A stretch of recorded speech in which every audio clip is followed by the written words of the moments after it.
নমস্কার, পুনর্জন আয়ুর্বেদা বাংলায় আপনাকে স্বাগত।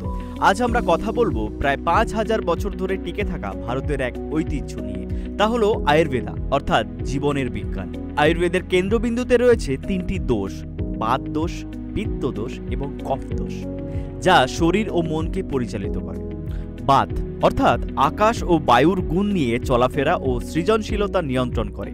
পিত্ত আগুন ও জলের সমাহার নিয়ন্ত্রণ করে। কফ মাটি ও জলের শক্তি। যখন এই দোষগুলি সঙ্গতি বজায় রাখে তখন শারীরিক ও মানসিক সুখ অনুভূতি হয়, কিন্তু ভারসাম্য হারিয়ে গেলে দেখা দেয় ক্লান্তি, হজমের সমস্যা, স্ট্রেস বা দীর্ঘমেয়াদী অসুখ। শরীরের ভেতরে আছে সপ্তধাতু, আর প্রাণ শক্তিতে ধারণ করে প্রাণ, তেজস এবং ওজস।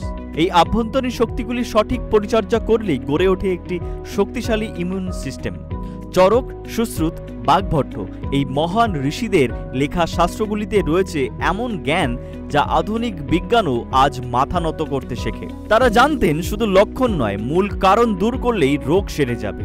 আজকের এই দ্রুতগতির জীবনে, যেখানে দেহ ক্লান্ত, মন ব্যস্ত, আত্মা নিঃসঙ্গ, সেখানে আয়ুর্বেদ আমাদের ফিরিয়ে নিয়ে যায় প্রাকৃতির কোলে।